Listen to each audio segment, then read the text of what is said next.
All right. I was asked to come out and talk about researching the real tanks for about an hour. I ain't gonna make it. Unfortunately, actually doing the research is very, very simple. So talking about it is also very, very simple. So I guess we'll start off with a couple of, out of interest, when I was last here at this facility 3 years ago, how many other people were? Yeah, a couple. Okay, so I shall try not to use too many of the same jokes. I guess the other thing, if you have a hunt on my Facebook page, you'll actually see a photo of me in uniform with a right shoulder patch. And the right shoulder patch is the combat patch. It shows what unit you were with. It's a First ID one. I don't know if anybody from First ID Museum is here. If this gives me freebies, please throw them my way. Okay. All right, so this is what we're talking about. How do we get from the original tank to implement it, or to give the sufficient information to give to the developers that they can implement it in the game? Because obviously, most developers don't know an idler wheel from a sprocket wheel. And we have to give them the information that they can use to turn them into tanks. And then once the modelers have it, then you've also got to give it to the game balance team, you've got to give it to the programmers, you've got to program in the armor values, you've got to program in angles of slope, you've got to program in horsepower, weight ratios, all the other myriad of features which gets incorporated into the tank. And I see cameras here, so I guess I probably want to be careful about what I say at times. So the problem with doing these things publicly is it takes a lot of your latitude out. But anyway, all right. So I guess the first question is, how do you figure, before we even get to this, how do we even figure out what tanks you can implement? And the answer is generally, well, what tanks can we find out about? And we will get on the forum, we will get people posting, hey, here's this wonderful tank that I found a photo of. This will make a great premium. Why don't you put it in the game? And it is something like a bizarre Israeli modification of a Sherman that has a captured Soviet gun in a homemade mounting with a couple of pieces of sheet metal around it, or something like that. There are two problems with this. Firstly, we actually have a pretty good team of researchers. The chances are 99% of these vehicles we already know about. The second problem is knowing that a vehicle existed is not the first criterion, or does not make it a top-tier vehicle for implementation. Because, okay, we got a photograph of it. Fantastic. What's the gun depression? What's the ammo storage layout? What's the... all the various things that you need to know to implement a vehicle into the game that you can't tell from a photograph. Now, people are going to immediately say, how about the Napkenwaffe? That some drunk German engineer overloaded on schnapps in a pub in Nuremberg in 1944, drew out a scribble on a cocktail napkin, and we've now implemented it into the game. Yeah, okay. In actuality, the Napkenwaffe or the paper panzers, the Germans actually put a lot of effort into them. They do have a lot of the materials are still in the archives, and I mean, a lot of it has been dug up by people like Jens Doyle. But they actually they were very detailed specifications. They were very detailed Napkenwaffe, so we were able to come up with something. T-28 prototype is another example of going a little bit beyond that. So, of course, the T-28 prototype was never built. It was, what they did was they took, well, let's look at the T-28 idea, as there was this pen and paper drawing in Honeycutt that Honeycutt had found of this assault gun, which was basically a huge, heavily armored fortress with a turret and guns sticking out the front. So the developers were there going, well, if this was actually to be built with the technology available to the Americans at the time, what would it look like? And that's how you end up with the T-28 prototype with that chin out front for the forward transmission, and so on. So we didn't completely make it up. We do try. The problem we've discovered, for example, the US Army, when coming up with 10 tiers of tank destroyers, is that the US Army did not bother to think about us making computer games in 10 tiers when they were developing all the tank destroyers. So there's all sorts of 76 millimeter, 3-inch, and 90 millimeter tank destroyers that we can yet implement. And please don't talk to me about the premium tank destroyer. That's another matter. But that's fantastic. So I've made multiple branches of USTDs up to about tier 7. And then it stops. Because the US gave up on gun motor carriages and didn't build anymore, didn't design anymore. That was the end of it. Unfortunately, we have 10 tiers in the game. So that's why you start getting a little bit squiffy, I guess, with the higher tier American tank destroyers, because the Americans thought they were stupid and they didn't build them. But we got to implement them in the game. So I'm very curious to find out when they come up with the German Czech tree and World of Warships, what they're going to do for the aircraft carrier line. I mean, they'll probably get 4 or 5 tiers, but there's going to be some imagination. Anyway, so let us say we decide that we think we can get enough information, enough photographs to actually model one of these things and implement it into the game. Well, the problem is then you have your various sources and you have to rank them. Joe blogs saying, I looked into a Sherman and it was nice and roomy and had a big gun and it seemed to have 3 inches of armor, is not really going to cut it if we have anything better. And unfortunately, multiple sources that are ordinarily very reputable will not match each other. Honeycutt is considered to be the gold standard for American tank books. So if you have, who owns a Honeycutt book? Anybody? You own a Honeycutt book? You own a Honeycutt book? You illegally downloaded the PDF?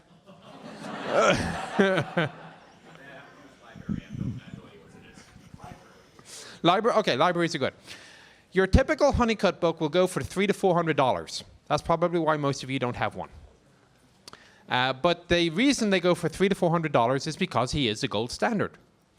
That said, he is not always right. I have found things that are flat out contradicted by what I found in the archives. Now the problem is, where did Honeycutt get his data? The archives. So you have multiple good sources. We're not even talking about reputable people like Honeycutt or Dorr. We're talking about the horse's mouth. One horse's mouth doesn't agree with the other horse's mouth about the same thing. So how do you rank all these various sources of information? Well, the very top one is the operator's manual. We figure the operator's manual is probably pretty close. Actually what I'm going to do is, I have an idea. This is actually just a preview slide. I should go to the next slide. Okay, so a lot of the manuals do still exist. The reason that we will go with them, if at all possible, is that between when a vehicle is tested and when it is put into production as a service vehicle, there are usually some tweaks and modifications made. And as you can see, we generally presume a manual is accurate. Isn't always, but we generally is. So this is an example of the Dash 10 for the M10 gun motor carriage, which I've been trying to get the name changed in the game, and I'm not winning.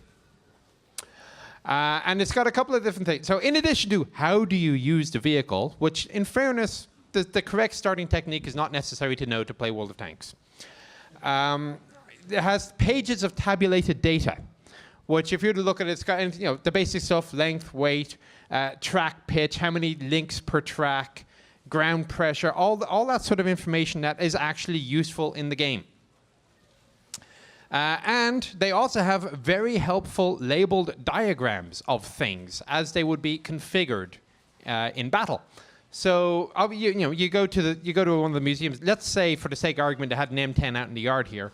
They would not have all the stowage with the ammunition and the tarps and in the museum. They won't. They usually won't. So the manual is where you're going to get this information that the 3D modelers will need to model a lot of these features. Plus, even if you see a picture of something, especially if you're not a tanker, you may not be able to model it properly because you just don't know what the heck it's supposed to do in the first place. So, but if you see this thing that says breech operating handle, that's what it is. It's not just a stick. It's actually pivoted around this here, so it goes forwards and backwards to open the breech. So we'll start off with the manual. Of course, the problems are A, you got to find the manual. B, you got to be able to understand the manual, which is a problem with the Japanese vehicles. But so why don't I do more Chieftain's Hatch stuff on the Russians than on the German stuff? I can't read the manual. I'm sorry, I don't speak Russian. Anyway, you get the general idea. Manuals are good. Of course, manuals are usually only found for vehicles that entered service. You will find some manuals for captured vehicles. You will find occasionally manuals for vehicles that didn't enter service. For example, we found the manual for the T-95 gun motor carriage, a big thing with four tracks that the US Army managed to lose for 30 years. How do you lose a 100 ton? It's the biggest thing you ever built, and you lose it for 27 years in a field. Has anyone seen the picture? I posted it up. Has anybody seen the picture of what that tank was hiding behind? What was that tank hiding behind? Okay. Can somebody describe in their own words what this picture was of the T-95, the big monster 100-ton tank, what it looked like in the field? Okay. Imagine a bush. It's about as high as this. It's about twice as wide as this. In a completely open field. The T-95 is behind this bush. For 27 years.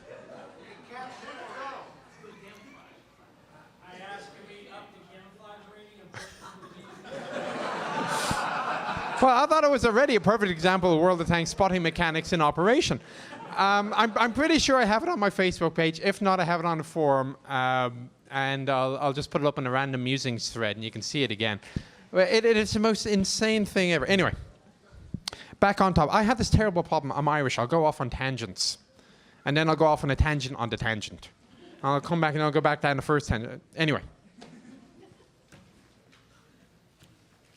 All right, so there are other things in manuals. So we can get Russian manuals. Obviously, the Russians can read them. The Archer on the left, obviously, from a British manual. And again, it's got things that you really do need to know to implement in the game. Not only is it a nice 3D, three-plan view, but it's got things like the arc of traverse and the gun elevation and depression and dimensions and all. This is stuff that is basically, we have to come up with this. If we can't find the information, we've got to come up with it. So finding the information, far and away, best course of action. Okay, so the next thing we got are the test results. Obviously, before any vehicle enters service, they send it to the proving grounds. In the US, it's Aberdeen. In the UK, it will be Lulworth or Bovington or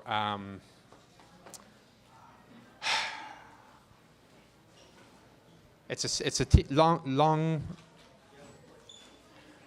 a movie studio now, long something. And of course, in Russia, it is Kubinka.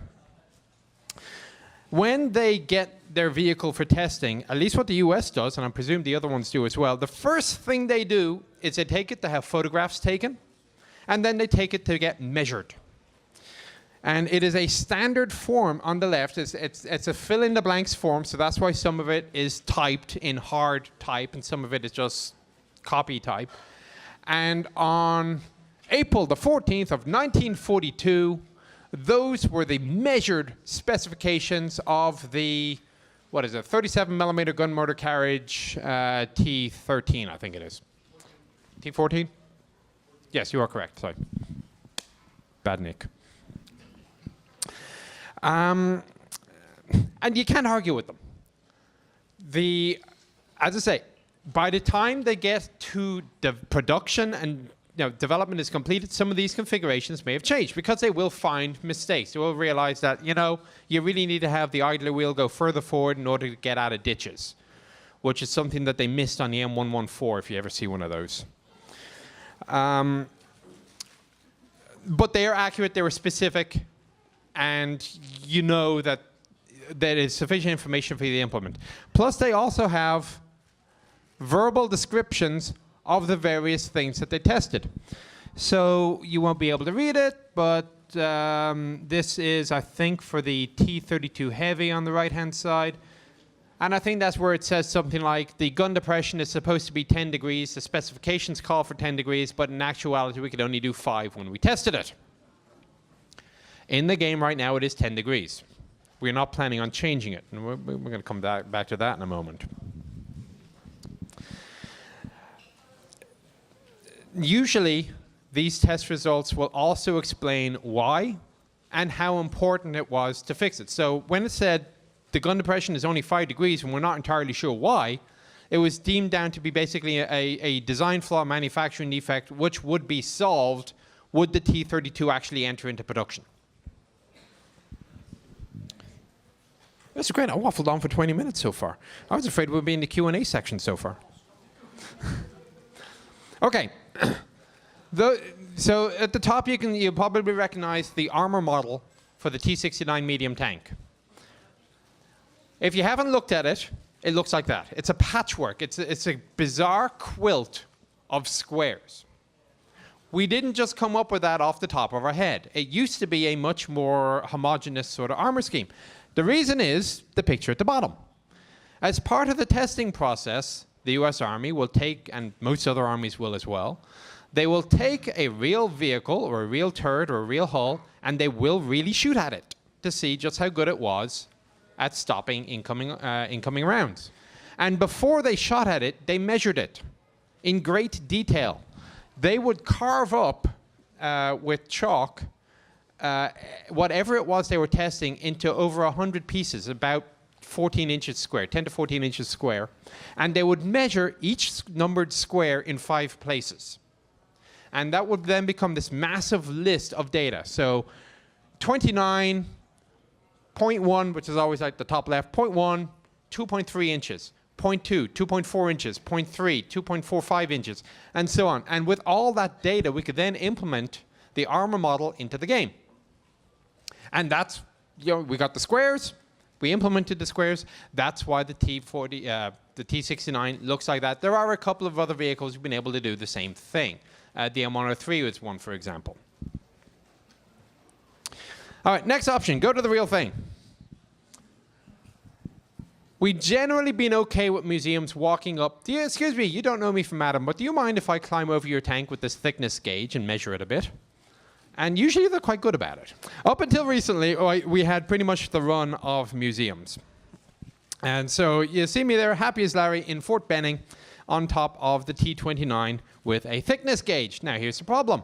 Honeycutt, working from the archives, and I've seen the document that he used to work from the archives, Honeycutt says the frontal turret armor, the mantlet on the T-29 series is 268, whatever it is, like 12 inches thick. In actuality, it's 8. And we only discovered this, there is one single document I found in passing that kind of mentioned 8 inches, but it's not an official drawing, shall we say. And then I went to the tank and I actually start measuring. It's 8 inches. Here's the problem. This is a tank that has already been balanced and implemented into the game, together with the T-34, which is a premium, and we don't like to mess with premiums because people paid real money for them. And also the T-30. We couldn't really go ahead and rebalance it on the basis of this information that we found after the fact. So there's now this bigger push for getting the information before we actually modeled the tank in the first place. But at the time when the game was starting up, we didn't have the same resources, we didn't have the time, we had to push things out, and we used the best information that we had at the time, i.e. Honeycutt. Okay, so next option is you just go to the archives yourself. And I don't know if you read my article on the archives, they're a complete mess. Not to cast aspersions on the archive staff. They do the best job they can. The problem is that the archivists of the army in the 1950s didn't bother any sort of filing system. They just threw everything into boxes and shipped them to the National Archives. So there are about, I'd say, 40,000 of those boxes, those A4 size boxes, and nobody really knows what's in them. And you can't, it's not like you go to a library and you just browse and you pick off shelves. You actually have to specifically request a specific box from a specific record group, and they will go get you the card. Because they don't want random people destroying archives. They bring it to you, and it's a shotgun effect. You are there just randomly, I'll pick this section of boxes. And you hope that it's a good section and you will find what you're looking for. Now, there's a good thing about this and the bad thing. The good thing about this, well, I'll start with the bad. The bad thing is obviously if you're looking for something specific, it's terrible to find. I want to find the exact armor values of the T-28 Super Heavy Tank 8-inch version. And they did actually cast some 8-inch hulls. The ones that were built were all 12-inch. But I know that the 8-inch hull existed. I know that they did testing on the 8-inch hull, that they did shoot at it. Where in the archives do I look? Now, if I knew where to look, what I would do, I would go to the archives, I will say, give me this box that has the 8-inch testing for the hull.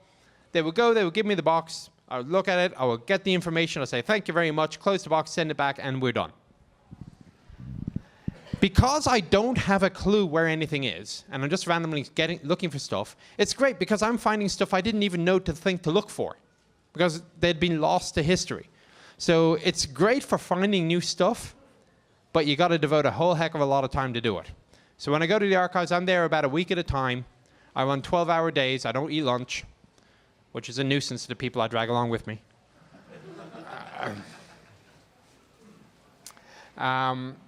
But the information is there, and if it comes from the archives and I scan it, it is pretty much unarguable, except by people that don't bother to look at the actual original archive document that I've scanned, and because they read something in Achtung Panzer and they said that was the way it was going to be.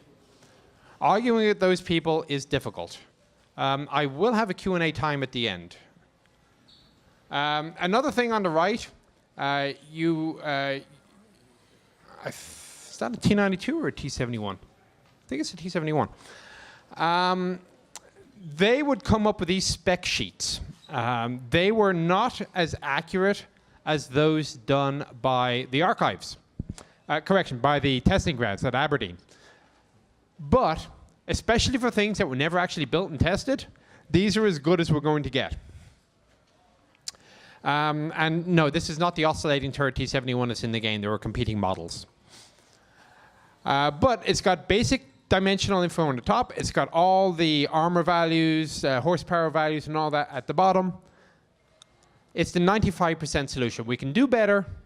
Fantastic. If we can't, it's good enough. And it's things like that primarily, which is what people like Honeycutters and Logo are working off of.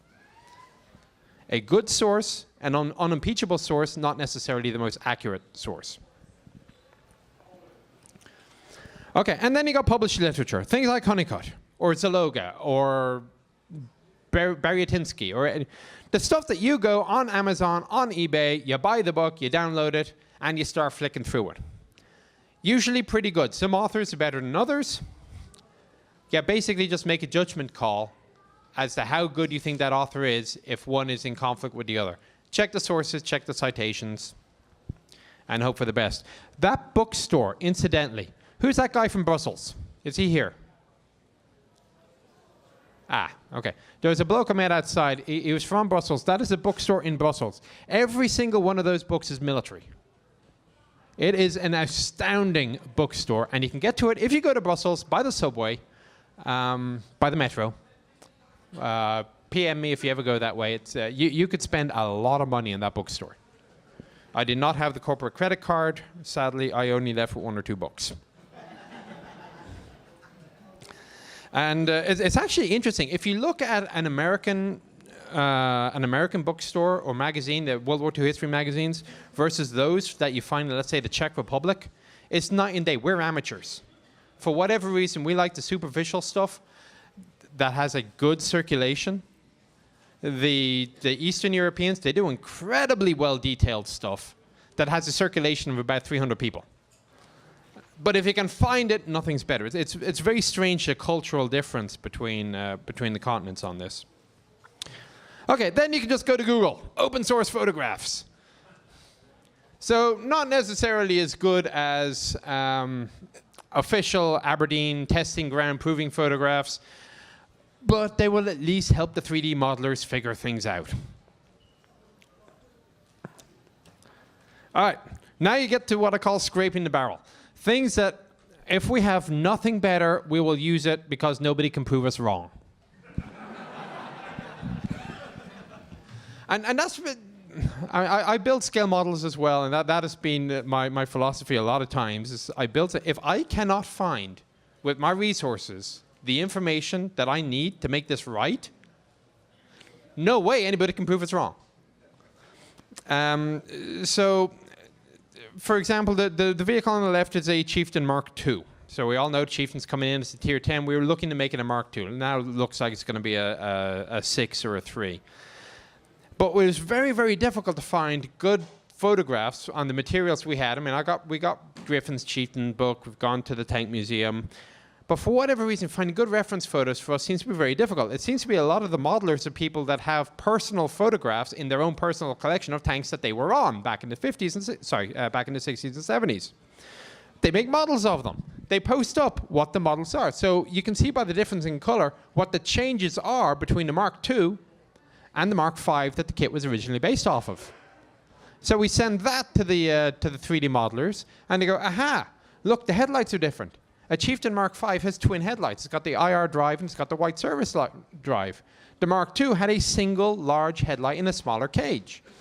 You got differences with the stowage boxes. You got differences, you know, using they're actually very good mechanically. Of course, you are trusting that the modeler that you're copying off has got it right in the first place.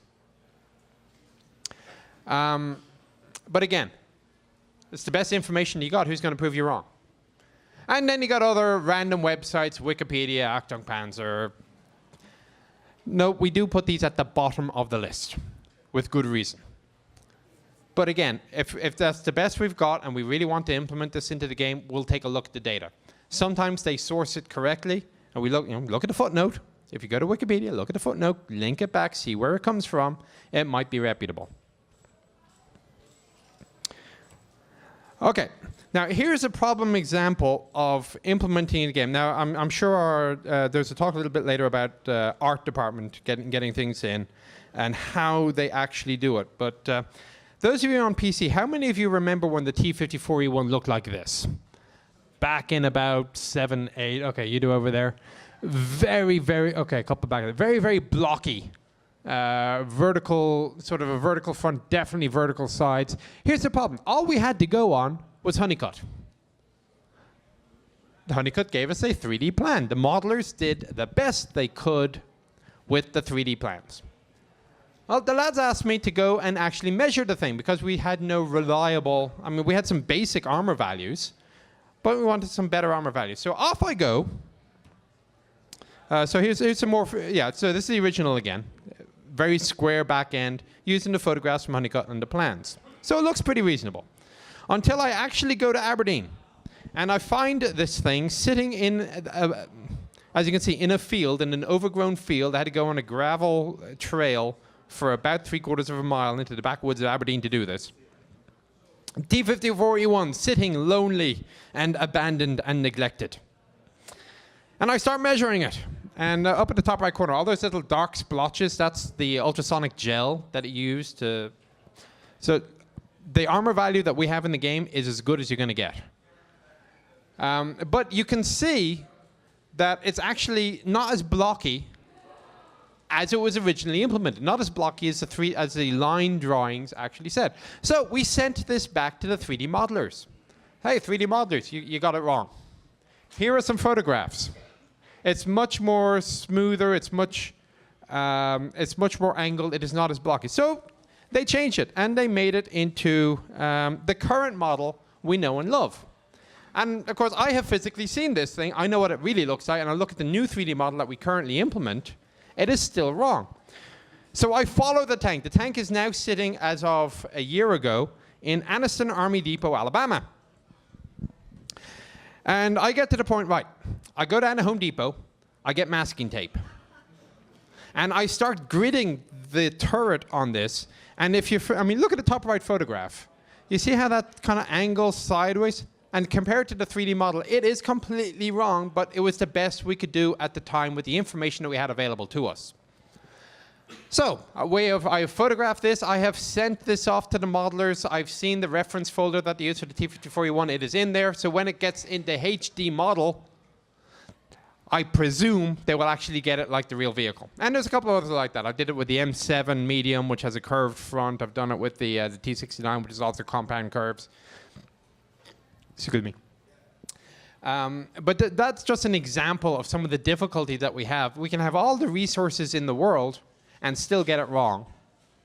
Not out of any incompetence or anything, just because of how difficult it is sometimes to implement a physical feature without having seen it with your own two eyes. All right, so once you have made the vehicle, you send it off to the balance team. So if you want to complain about how a vehicle is overpowered or underpowered, talk to Vader. Cannoneer works for Vader. I have not been allowed access to the arcane knowledge of the balance parameters. I am not worthy. However, as near as I can tell, there are various grades of balance parameter. One is the actual hard stat. Whatever the heck it is in the real vehicle, that's what it is in the game. That's things like armor values, that's things like top speed. Then there are parameters that, well, we'll try to follow them if we can. Things like turret traverse rate. Then there are the parameters, we don't care what the real one was, we'll make it up. Reverse speed is usually a good one for that. But here's the problem. Have any of you played Steel Beasts? Tank Simulator, Steel Beasts? It is the best tank simulator money can buy for your PC. It is so good that I use it to train my gunners. It is absolutely accurate. Yet none of you have played it, because it is not fun.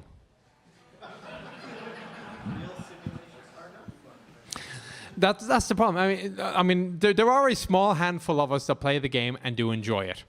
But when you're down to using the individual buttons to open and close the doghouse doors, the sight doors on the tank when you're under artillery fire, it's getting a little bit far. And it is so accurate, I'd say I use it to train my gunners. The emergency mode, manual mode, they're all modeled. Most players don't care. They would just want to blow things up. So the balance team has this problem, and in fact the entire game design team has this problem. Where do you draw the line between historical accuracy and gameplay? Gameplay will win. No two ways about it. We want to be a commercial success. Gameplay will win. However, that doesn't mean we can completely ignore history. We do try to implement it as much as possible whilst remaining in the parameters of this is a fun game. So generally speaking, I think they've done okay. I mean, yeah, you can make the arguments. I may or may not agree with them about things like artillery mechanics and whatever. But as a general rule, gameplay using tanks that look like the real thing, that kind of have the feel of the real thing, and they do this with World of Warships as well if you haven't played this yet. Definitely not an accurate simulation of naval combat, but a battleship feels like a battleship. A destroyer feels like a destroyer.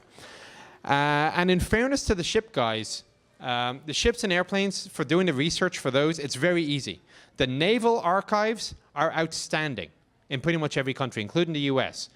I found microfilm on BB-21 that we could hand all these, if we could find a metal manufacturer capable of actually building the pieces, we could hand these plans to this manufacturer, no questions asked, they could build an entirely new battleship if they followed it. It's amazing the level of detail that we've kept in those plans. Airplanes, more or less the same. There is so much public source information about airplanes, it's not hard to do research on them. We have a small problem with Masters of Orion. Historical accuracy there is questionable. However, I am very much looking forward to doing the Inside the Chieftain's Hatch videos on them. I have requisitioned money in the budget for a time machine. They have not approved it. Anyway. Okay, and then finally it is sent off to the publishers who implement into the game, and we all are very happy and we pay lots of money and hooray. And that's it. So that was 44 minutes of my allotted 1 hour. I've got 15 minutes to fill, so you can ask me questions, I can sing, I can tell war stories. All right, go ahead. Are we storing the data? That is being discussed. I'm not really at liberty to discuss what we are planning on doing with them, but we do agree that it is a waste to have all this information just sitting doing nothing. So we don't know if we will make it pay available, if we'll make it freely available. That hasn't been decided yet. I have actually my first book has been written with the research that I was finding. It was kind of like as I was digging for stuff A, I'm coming across all this stuff about American tank destroyers that hadn't been published before. I was kind of, I'm going to keep this aside and I'm going to actually put it into a book. So hopefully early next year, maybe it should come out. So we are planning on using it in addition to being in the game. The exact format we haven't decided yet. All right, you had a question as well. Yes. I don't have the time. Let's say I find one single test report. The test report on the AMX-13 that the US Army did was 300 pages. I have a flatbed scanner. Push.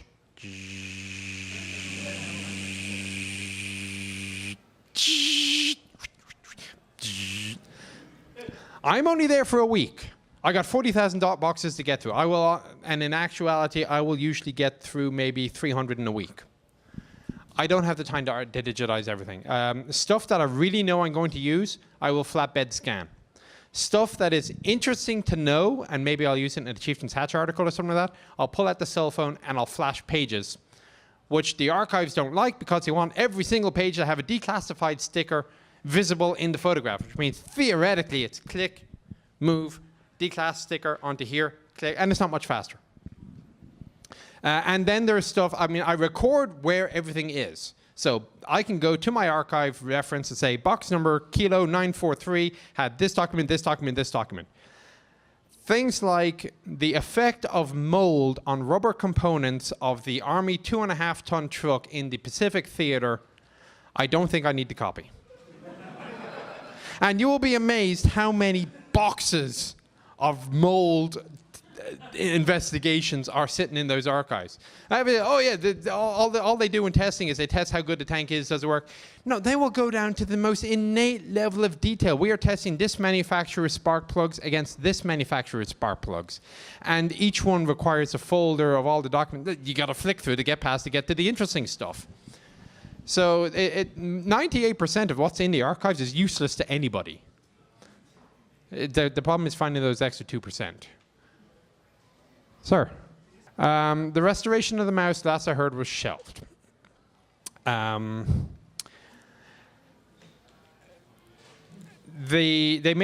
know they took good effort in. When I was at Bovington at the end of last year's Tank Fest, I hung around the archives, and a team of folks from Kubenka were doing research at Bovington's archives because apparently the British have the best remaining plans for the mouse. Where that went, I am not involved in that line. I believe what they've decided for now is that it's just more than they can chew. Like, how do you eat an elephant? A piece at a time? No, I can't even do that with the mouse. And they've decided that they're going to focus their resources on things that have probably got a better return on that investment of time and effort and money. Is it permanently cancelled? I have no idea. I doubt it, because I think Kubenka are looking at this thing. It's a wonderful attraction. Hey, we can get this thing clanking around on Day of the Tank Man, and many millions of people will come to watch it. But I think they're reevaluating the exact level of restoration. I don't think they're going to try to get it back to factory condition anymore. I think they're just trying to get it, hey, I can get the thing to run. However, that is my personal educated guess. It is not anything that I have seen in writing because I am not part of that interface. Go ahead, baseball cap. Will the Japanese heavy tanks take over from the other heavy tanks? I'll tell you, they'll take over the map. They're huge. I doubt they will take over when what you can do is you can get a T-62, drive up next to the Japanese heavy tank and just sit there plinking shots into its side when the Japanese heavy tank can't depress the gun to do anything about it. People do it with the mouse and it's bad enough, but with these Japanese monstrosities, I have not played them on a test server. They do not seem to be massively heavy. They strike me as being very Tog-like, being huge with this wall of hit points coming at you, and a good gun. I don't think they're going to have mouse levels of armor, or even E5 levels of armor. So we will see how they work out. And again, going back to research, that's why the Japanese heavies have been so heavily delayed, was because, frankly, getting information on these things, it's worse than finding gold dust. And we've been always hoping that our digs, there's a Japanese version of me. His name is Tadamasa Mikiyama, and he goes by the name of the Phalanx. So he's Japanese. He goes to the Japanese archives. He digs for this stuff, and we keep hoping that he will come across the holy grail of Japanese heavy tank documents, and we can properly implement it. And in actuality, I mean, it's very, very. We haven't found very much. So these are our best guesses on the limited information we have available, and that's why it was delayed so much. But again, who can prove us wrong? All right, what is the biggest trigger for changing a tank once we have the single? I'm not going to say one is more important. One will probably put a more pressing priority on it. So if there is something that is gameplay broken, ridiculously overpowered, that probably puts it a little bit higher up on the list of things we need to look at. Now, when they get around to looking at it, because let's say, what's the most OP thing in the game right now? I can't even remember what. A waffle tractor. Waffle tractor 100. That's a bad example because we have no historical data for it. We did actually, there is actually a reason we did that. And as you know, it's probably going to be replaced. All right, so let's say we're looking at something that actually existed, like a T62A, that was pretty mean in the game and might need a rebalance. So the first thing we do when they're going to do a rebalance is they're going to have a look, say, well, is there any historical data that is more recent than the old one, which would help? So let's say we actually went and measured the thing, we realized it actually has an inch less armor than we thought it did. Or we can do this with the T29 Heavy, for example. It's got more armor than it really does. The T29 Heavy is considered to be one of the best for its tier. A very high win rate for obvious reasons. It needs a nerf. How do we do it? Aha, we can reduce the frontal armor to historical values that will achieve the gameplay result while also being historical. Now, other things that aren't gameplay broken, like the M10 tank destroyer with the 4 GAA engine that I've been calling for like years, that has not been implemented, but when it does get implemented, the reason everybody wants it, you get an extra 50 horsepower. But the M10 was not a broken tank. It was not something that really needed fixing, so the impetus to fix it wasn't really all that there. And the extra 50 horsepower for the engine wasn't going to do very much anyway, so they just left it be until the actual TD rebalance, and that's when it will be implemented. So unless there is something really stupidly obvious, like the FV4202, which has the wrong armor entirely, it's way over armored, and that's one of the big reasons why it's being removed. It's not because the 4202 is overpowered. I mean, I have one. I think it's okay. But it's not overpowered. But that's why it's being rid of. Okay, Arlette is waving at me. Apparently, I have to start wrapping up. I've got 7 minutes. Yeah. Anybody on that side? Sir. The one I'm most pleased about has been the one about the naming documents. I've gone on it before. It's the document from November 44 where the U.S. Army Ordnance Branch officially names General Sherman, General Jackson, Priest, Bazooka. And the reason that was one of the things that's kind of lost to history. A lot of people knew that these names existed. There was a lot of debate as to whether or not the Americans officially called it this or the modelers called it that. And this is one of those things that I found just page after page through the boxes, randomly looking through things. I found this document. My God, everything that I had known about for the last 30 years is wrong. So, I mean, it wasn't an earth-shattering thing, but I was very, very happy I found it. I was also very pleased to find the U.S. Army's test of the Firefly turret. They were very detailed tests, they were very in-depth, and they explained a lot about Firefly and why the US Army didn't like it.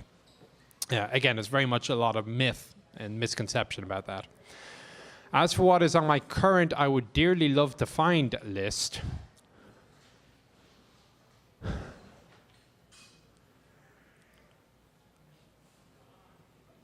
I'm kind of interested a little bit, I guess, in the if there's an American evaluation of Chieftain, for obvious reasons. The Christie tests back in the 20s.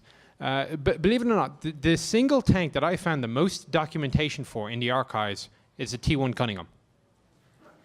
I have, and I posted up the very first page on my Facebook page. It is a letter from the Department of the Army to Cunningham Coach Builders, whatever it is, saying, we're looking at building this new tank.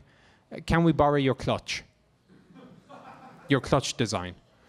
And it went all the way, it's like 500-600 pages of letters, all very politely written, all about the development of the T1 Cunningham, which of course I didn't have time to scan because it's 600 pages of information I did not need for the game. But I do know where it is, so I can go back to it if I ever want to. Okay, I got, I think, 2 more questions. Shouldn't have much offensive capability to begin with. It's a tank destroyer. We've had some discussion about Hellcat. I mean, I've been going back and forth with the balance team about that one. I mean, my personal solution to nerfing it was just give it the 76mm gun. So you have a 90mm that's slow with the Jackson, and you got a 76 that's fast with the M18. For whatever reason, the folks in Minsk actively thought about it and decided to go the way they went. So now it's just going to go back to, is Hellcat performing in terms of overall win rate? If it is smack in the middle of all those vehicles for all that tier, then it's just going to stay as it is. Okay, 3. Yeah. Go ahead. I haven't played it very much. Contrary to popular belief, there is no prohibition on our playing competitor games in the office. Not during work hours, but we are gamers. We will play games. I'm only up on tier 2 simply because any time that the test has been open, I've been traveling or busy and I haven't been able to play very much. I like modern tanks. I am a modern tanker, so I'm obviously going to give it a little bit of my time. Outside of that, I have no particular opinion on the game because I haven't played it very much. Save your pocket money. Save your pocket money. The question was, are the tactical press books, the ones that were written in Russia, are they coming out in English? And we got a couple of things. I posted on my Facebook page also, we're going to try to do a World of Tanks version of one of the Honeycutt books. So we'll see that. Okay, last question. Sir, baseball cap. Will we see Carl make a comeback? Will we see who make a comeback? Carl. Oh, the 8-bit mode. I like this, the football mode, personally. I went in for rugby mode. That should be nice and violent. I have no idea. I would be very surprised if it doesn't make a comeback. It was a lot of fun.